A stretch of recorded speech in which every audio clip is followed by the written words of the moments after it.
Professor Rick Del Santo, and talking some pro wrestling action here this week on PWZ. I am joined by John Peck of Shocking Things Podcast. John, how's it going, my friend? Very good. How about you, Ricky?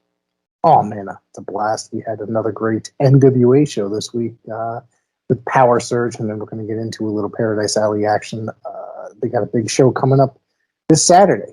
So, Power Surge. This is episode number 4. They usually do this on the 4th week of the month for Fight. This, in my opinion, has been the best episode of Power Surge, in my opinion. It was formatted a little different. A little bit more. It was actually more action and less interviews. I don't even think Austin Idol made an appearance this time. No. That's rehearsals. No.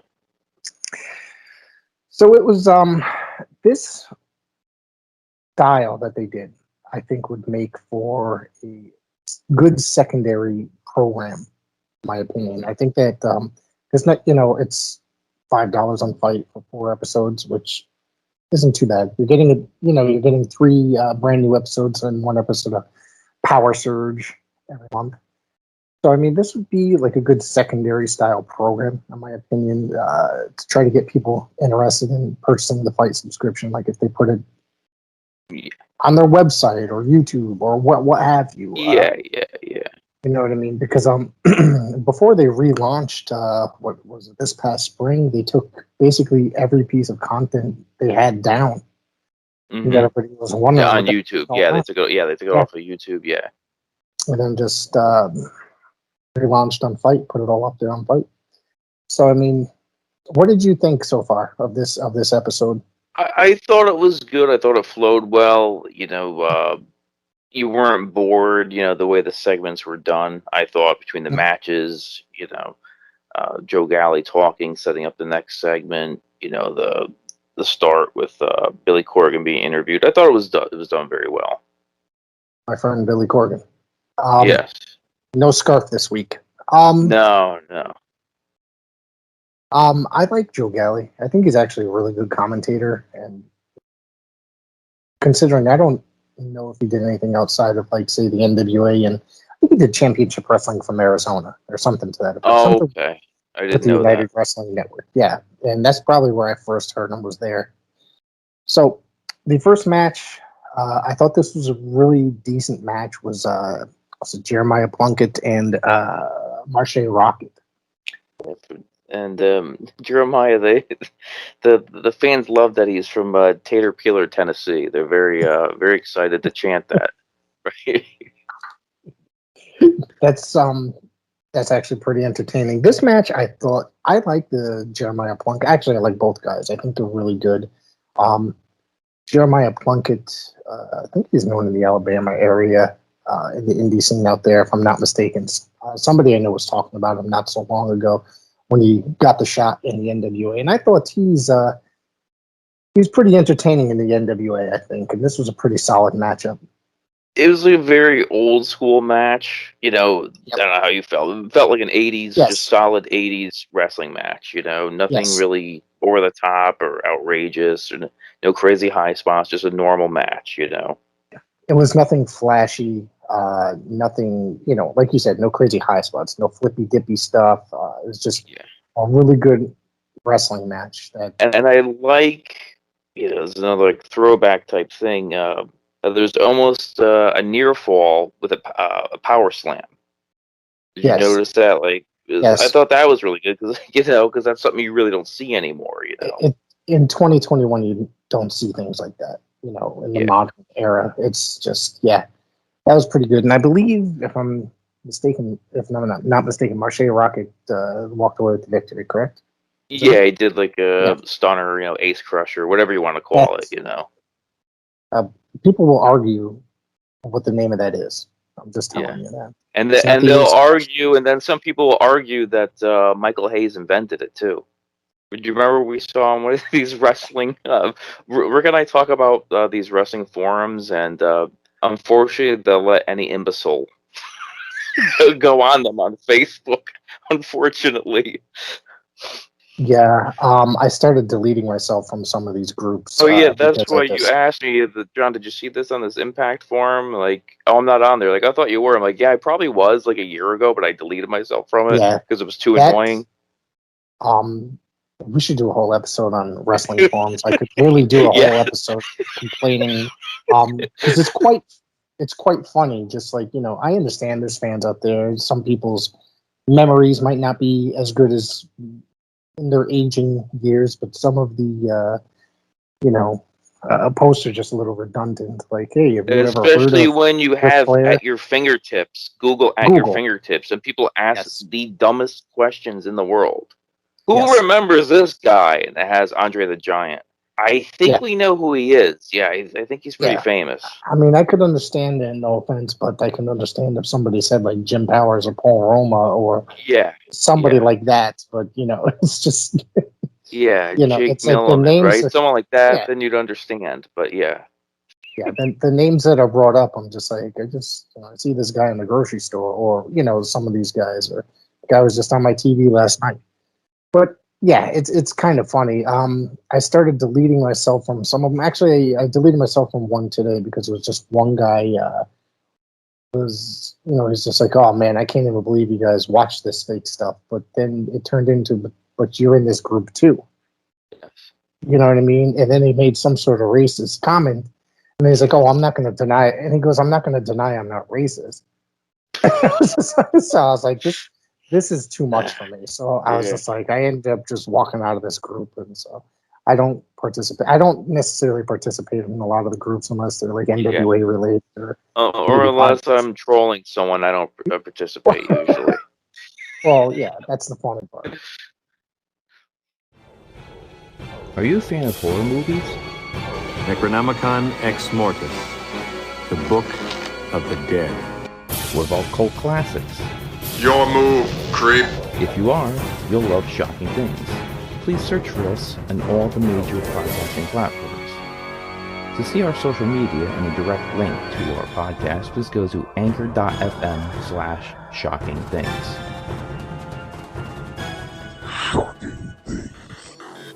Hey everyone, you want to listen to the best in pro wrestling talk?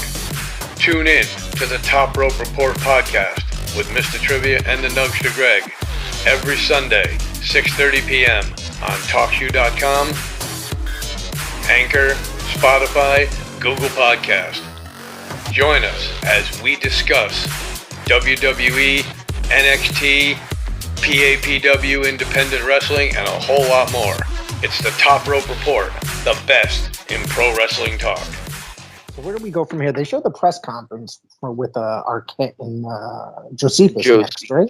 Which I liked because with Billy Corgan, he was talking earlier, like that's the first segment you see Billy Corgan being interviewed. He talked about how he became close friends with Josephus and how when he was working for Impact, how he tried to get him in there, and people in Impact, they didn't see anything in him. If you watch that press conference with David Arquette, I thought he was really, really good in there. Yes. I don't know what your opinion is with Josephus, but he was like very very serious. Yeah. Just the way he's, talking to David Arquette, like basically, and he's like making fun of him, saying you're an actor, and he pulls out what's that terrible movie he was in, Ready to Rumble. He goes, you're not a wrestler. Yeah, he pulls that out. I mean, that was a really good segment, I thought. And when you watch that, it's like they should be doing more of that in wrestling. The way that's done, very serious to hype up a big event. Right. Yeah, I was a fan of Josephus, and I think that didn't he wrestle Tim Storm in the Impact Arena after Corgan had left and after Dixie sold it? I believe I could be. I really don't remember, to be honest with you.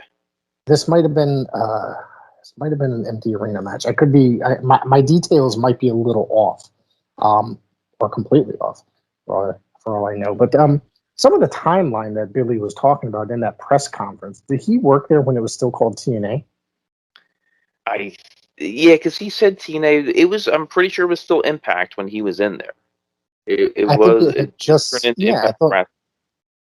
Okay, because I remember. I think he got in right after they were trying to do that Global Force merger, and then that fell through with Jeff Jarrett, and then it Right. turned into just Impact. That's probably one I of the think that he worst came in right mergers. after that point. That was probably one of the worst mergers that had happened because they started promoting the whole Global Force thing, and then the thing Yeah, an didn't go through. invasion, and then then Jarrett had a falling out with him, and then they had to start all over again. You know. Well, that's the thing. The thing that Impact seems to keep doing is starting over. Yeah, they probably had at least 20 restarts over the years, right? And 20 different changes of the colors of the logos.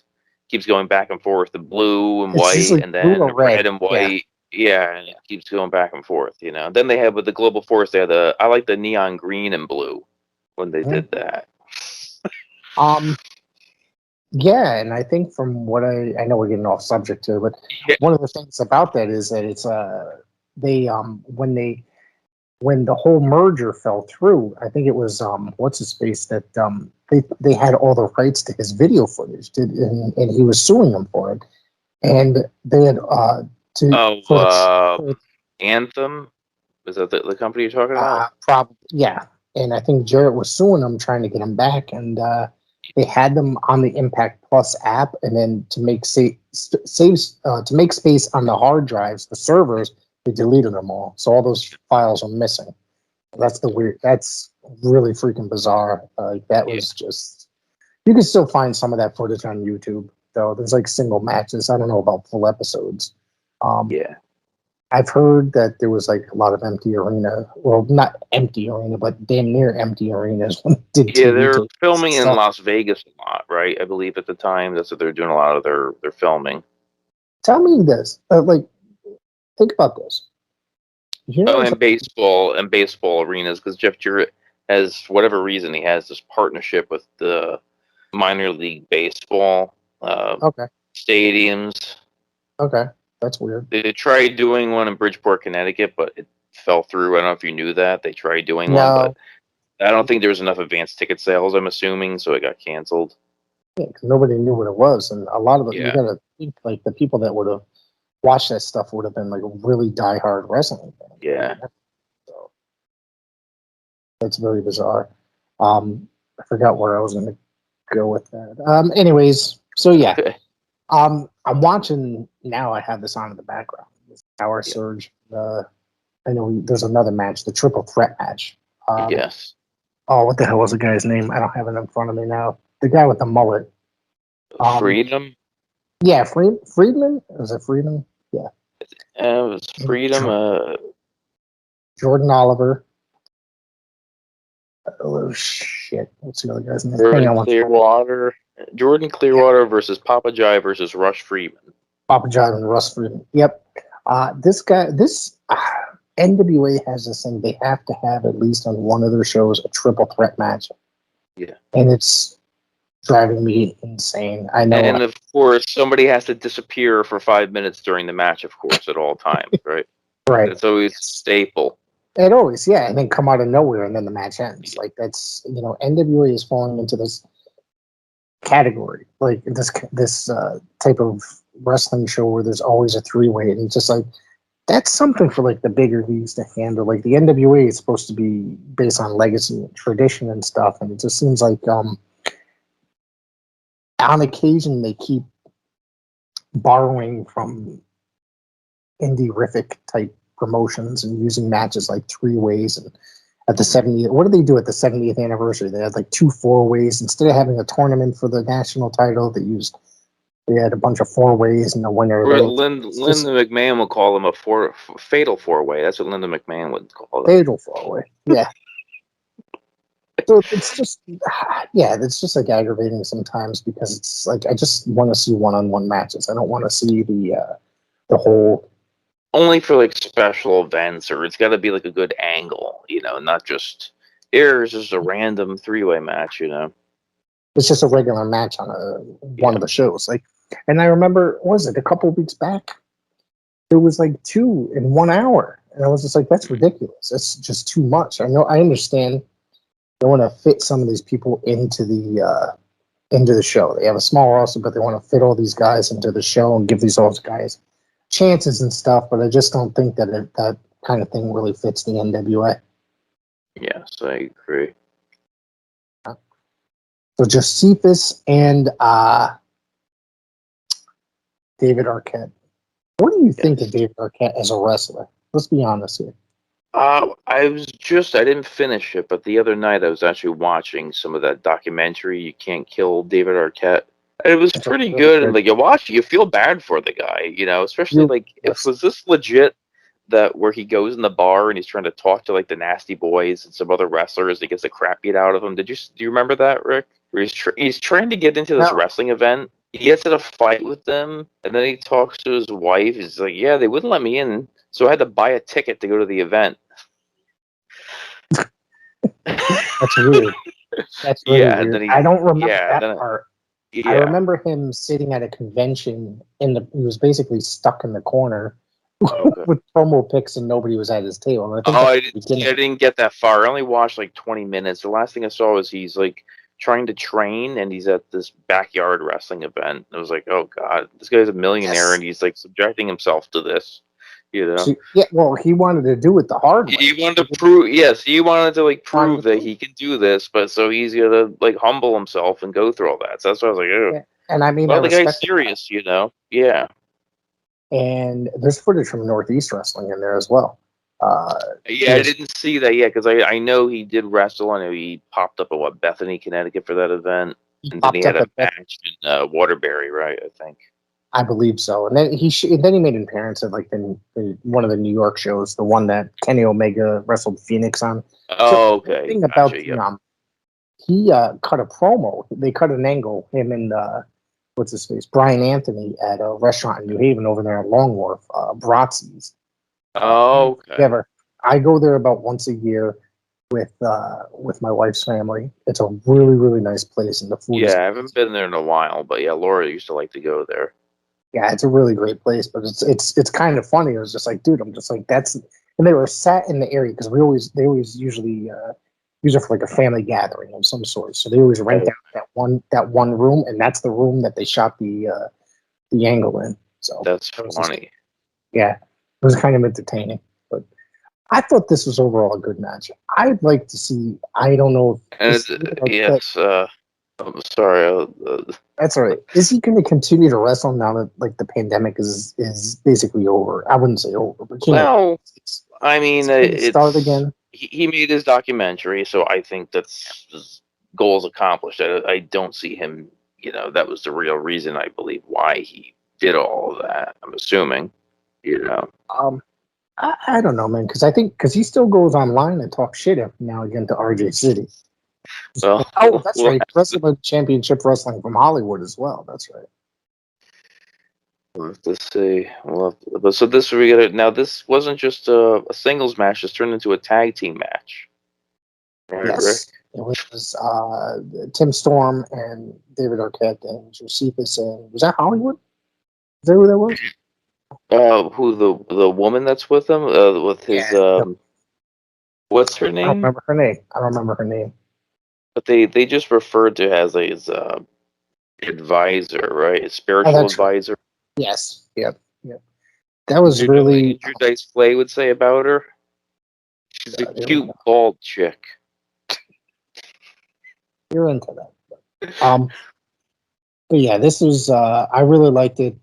This is where they ended up cutting Josephus's hair. He ended up getting the hair stuff. That was the stipulation. Yeah. Yeah. I like. Well, there's a few things about this I like. The way they booked this was the complete opposite of the way WWE booked the Bad Bunny for WrestleMania, because they put in a celebrity, Bad Bunny, in there, and he's actually hanging with professional athletes. Yes, right? You mean like being able to compete and stuff? Yeah. Like he's actually going toe to toe with the Miz. Where in this, you're seeing the way it ends, where David Arquette's he's having a very hard time. So he has to tag in, have a hot tag Tim Storm, and then Storm does really all the work. So they show that. So basically, like, look, David Arquette, he's trying, but he's not at the level of Tim Storm. And then Tim Storm then just tags him in to do the splash of the rope, the top rope to win. But they're telling you, look, he's good, but he's not at our level. You know, which Yeah. which I thought was really good that they did that. Yeah, I thought that was very well done. I'd like to see. I don't know. Like you said, was it just the point of making that documentary, and then he's just done with it because he wanted to prove his worth or prove that he wasn't just WCW World Champion? That whole bullshit, made a joke. So, I'd like to see him do it, but at least I'd like to see him come into the NWA because I think it'd be pretty entertaining. Maybe he'll show up at 73. Probably not. I mean, he might just pop in here and there just as a hobby, Yeah. but I don't see him doing it full time or anything like that. Yeah, I hear you. So, And did then you watch? before we I want to end this this match. I like it. So the stipulation was Josephus has to get his hair cut if he loses, and his spiritual advisor, who is bald, sits down in the chair and says she'll get her hair cut for him. Billy Corgan had to say, no, you can't do that, which was completely ridiculous. Yeah. That was pretty awesome because it was a comedy bit basically. Yeah. Billy could have gotten his head shaved too, though. Yeah. Yes. Anyways, It's a scarf match. That would be. He wouldn't be happy though if he lost. I want to know. See, I watched the press conference. Did you happen to watch that press conference for the EMPOWERRR and the Wrestling I at the did, Chase? yeah. With the Wrestling of the Chase. Yes. So I'm just going to say this: that it's probably equally as hot down in St. Louis, Missouri, as it is up here, right? Okay. His fucking winter coat, like this, he wears that shit everywhere. Is there something wrong with him? I don't know. I couldn't tell you. Yeah, it's aggravating. If it's not a scarf, it's that damn coat or the combination of the two. Yeah. So yeah, that's pretty much it. They really promoted this heavily at the Chase. The people from the Chase were there, and it seemed like the Chase are really supportive of it. The EMPOWERRR pay-per-view as well. I know Fight is offering a bundle. You can buy both of the pay-per-views for $40, which is a pretty good deal, I think. So we're gonna have to see where this all goes and see what happens. I'm more interested in the NWA 73 than the women's pay-per-view, but I am gonna watch the women's pay-per-view because they announced one lady that's gonna be on there. Yeah, I thought this press conference was really well done. It was very professional and just looked really, really good for them. Yeah, it was short. It was only 15 minutes long, so it didn't drag or anything like that. Yeah. And that's good. Billy mentioned, did you see he mentioned how they still have the original ring bell? Yes, I did see that, and I actually thought that was awesome. I kind of questioned Yeah. if that was the original, but Yeah. I thought it was a bit odd. But I mean, if it's true, then that's really awesome. But Yeah.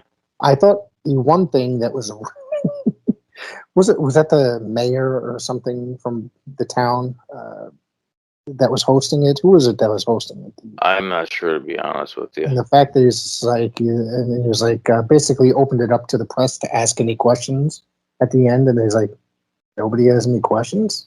Like, it's like, all right, let's just go for one-on-ones. I was like, damn, So I think that's the only reason why that it was 15 minutes. But yeah, it was pretty. There's definitely a lot that's going on in the NWA. That's yeah, they're starting. They're starting to get the ball rolling. It's going to take time, Yeah, I mean, I think they really, since coming back, they've had really hard time finding what they were supposed to be doing. So, it's, I think they're getting there. And I'm wondering, with each and every pay-per-view, they basically open up a little bit more with more talent.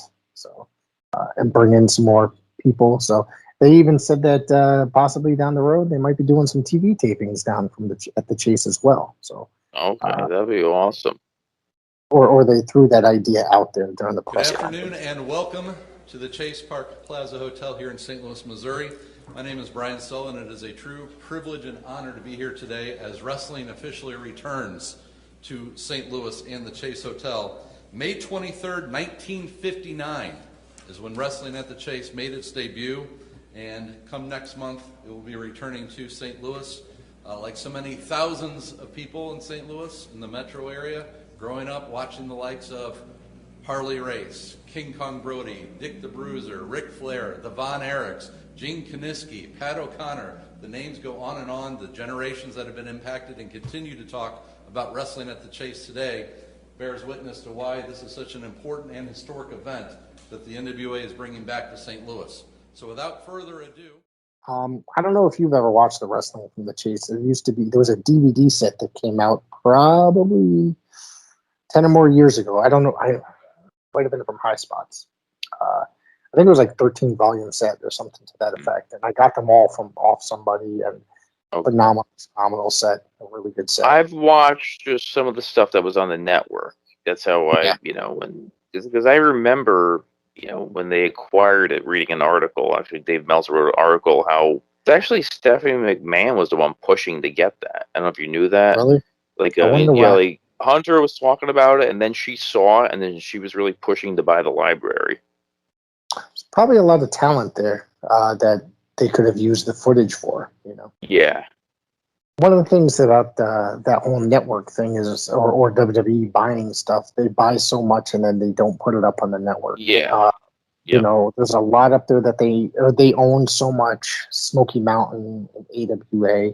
But the AWA stuff drives me crazy. They put like nothing up there. There was like a couple episodes and then like 3 events or something to that effect. It's like, oh wait, this is the match that Sean and Marty won the tag titles off of Buddy Rose and what's his face, Doug Summers. Yeah.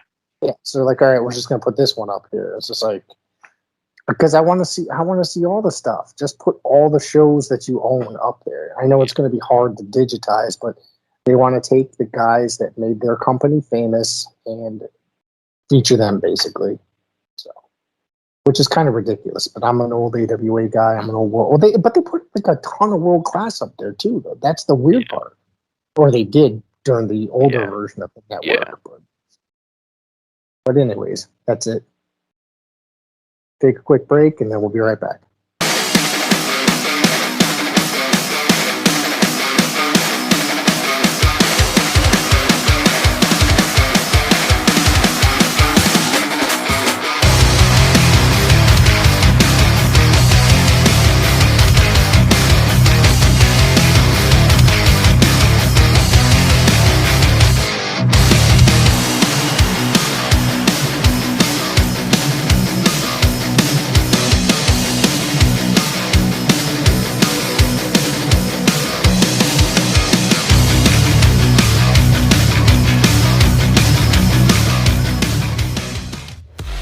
Hey everyone, you want to listen to the best in pro wrestling talk? Tune in to the Top Rope Report podcast with Mr. Trivia and the Nugster Greg every Sunday, 6:30 p.m.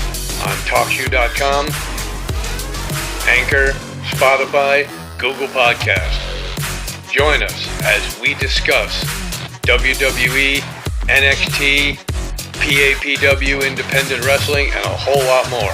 It's the Top Rope Report, the best in pro wrestling talk. All right, everybody, we're back. This weekend, Paradise Alley is holding their final event at the training facility. At least, for a while. They've been running there during the pandemic because they couldn't run out in bigger halls, bigger events, and stuff like that. So this one is going to be the final one, or the final regular show there. I have a feeling they're going to go back to doing the alley fights. I have not actually heard anything, but I just have a feeling that that's what it's going to be. I have the match card here. John, if you want to step in and say anything about it, you're more than welcome to. This match is a really good match coming up. Team Espana taking on the Haven. The Haven, Jay and Sean, a really good tag team, Paradise Alley students, and I think this will be a fun match. Anything, John? Or Team Espana, that's Jose and Jose B. Is that? Yes. That's okay. Yeah, they're entertaining. It should be good. Yeah, that's going to be a good match. Intercontinental Champion Kylon King will be in action. I think that you were there with me when he won the title. Am I right? Yes. Yeah. Yeah. Yep. So he's He going to be has an action. potential. He's definitely, you could see, like, he definitely has potential to be something in the future. He's really good. He's really, really good. I really like him a lot. I think he's, like I've said it before, I think that he has all the potential in the world to become a star. This is a match that I'm really looking forward to. High Voltage Omar and Steven Garcia. This is that's going to be a really good one. I'll list this one later. The Brick City Boys coming back. No opponents named for him as of yet. I'm not really intensely familiar with them. Marcel Williams is going to take on Vlad. Vlad, of course, at the last, not the last event, but no, it is the last event on Facebook Live. He attacked Marcel Williams after the match with Flash, and basically he said he wants Marcel after Marcel announced his retirement. We have a promo we're going to be playing here with Matt DeCourt and Marcel Williams. Check this out. Ladies and gentlemen, I am here with Showtime Marcel Williams. Showtime, I know in the past you and I haven't always seen eye to eye, but we had a nice talk before this, and you know, I appreciate you making me feel comfortable, and I have to say I'm honestly glad to see you back here in Paradise Alley Professional Wrestling. Hey, I'm glad to be back. I'm kind of fortunate to be here sitting down with you. This is like your first, well, you did the one with Flash a few months ago, but this is the cool deal where I sit down, we get intimate and talk about what's going on in PAPW. But what's up, Matt? What's going on? Not much. And, you know, again, it's been great to see you back, but one person that I'm sure you probably didn't want to see back, and I'm not sure the fans want to see back either, is Vlad. I was surprised about that, but then there's no surprise. I'm just gonna be real about it because I've seen all the videos that he put up taunting, saying that I'm a fraud, and you know the fans loved it or whatever it is. Whether the fans loved it or not, it's not about my past. We all know the past. We all know the story. We all know the story, don't we? We all know who Showtime Marcel Williams is, but we also know how Vlad is, and you know why? Because what did he do to get his championship shot against Matthias? What did he do? He basically busted in every event he could and assaulted him, more or less. From behind, right? Yep. And what did he do to me? Pretty much the same exact thing. Same exact thing. So that just proves that you're a coward. And that's what I see you as, a coward. Yeah, we are friends. Yeah, we do have a past. But at the end of the day, you are a fraud. You're the main fraud. Because while I'm man enough to be here every time for PAPW, you come in from behind and attack anybody and whoever you please. So Matt, he did throw the challenge out there, July 17th, which is, what, is this Saturday, right? That is this Saturday. Okay. Yes, sir. So, this Saturday, Vlad, I want you to bring your wrestling clothes that you never use. I want you to put them on because I'm going to have mine on, and we'll be one-on-one in this very building, in this ring, and I accept your challenge because me and you, we're going to squash this, and we're going to end this, and I'm going to send you back to your own fantasy world, and that is a cubicle, because that's where you've been at, and that's where you're always going to be. You got that, man? I got it pretty loud and clear, Showtime. That is very direct. So usually around this time, Matt, because I know you're supposed to be interviewing me, and I appreciate that, because now I'm hot now. Usually I say chump suckers out, but the biggest chump sucker is Vlad, and I'm going to see you this Saturday. All right, this is going to be, this is one that, this is going to be a pretty good one. Bloodsaw with a mystery partner going to be taking on Lucas Chase and Big Jim Anderson. Not sure who that mystery partner is going to be. Lucas Chase actually made an appearance on AEW Dynamite last night. I'm not sure who says. He's one of the guys that was coming out carrying Darby's coffin. He was like right up in the front. So good for him. He's actually doing some training down in Dustin Rhodes School. Oh, okay. I didn't know. Yeah, AEW has been getting a lot of the PAPW guys to, to do some work there, so that's really good. I believe on Dark, Fox Vineyard was on there. He's made some Paradise Alley. I think this was last night's Dark. No, not last night. The night before, this past Tuesdays. Mm-hmm. He's been at many Paradise Alley shows.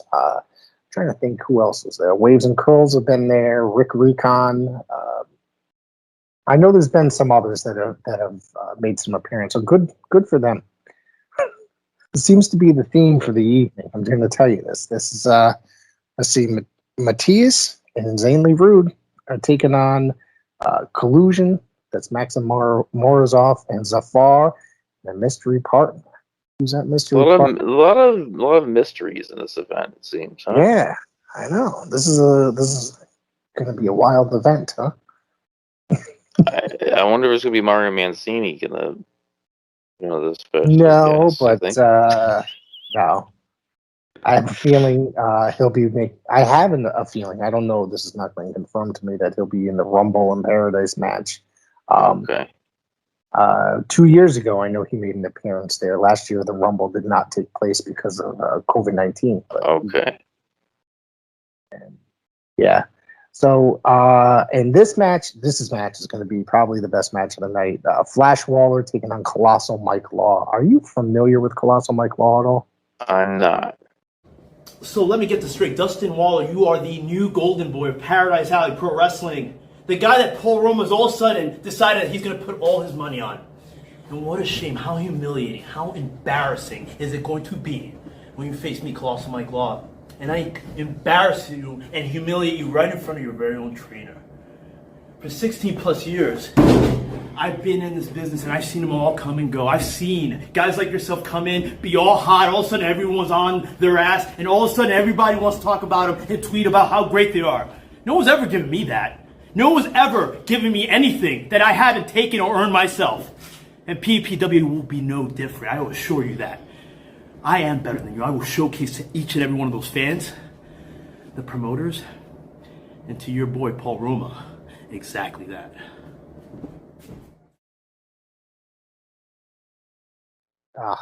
He's great, man.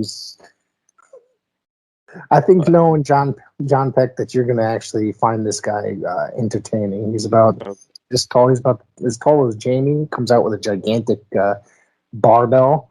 Okay. So, all right. Colossal. Yeah, really good guy as well. So that's So he's like, you're saying he's basically like the giant Paul Lauria? Exactly, kind of like that. Okay. Yeah. So, yep. Anyways, Johnny, do you have anything else you want to speak about today, this week in wrestling? I did not. Oh, I watched some of AEW. I didn't watch all of it, though. I didn't get a chance to. I only watched like literally what the first match is just Moxley versus Carl Anderson. I hated that match. I really did. I thought it was just. I mean, I'm like indifferent to it, to be honest with you. It wasn't great. It wasn't terrible. Just there.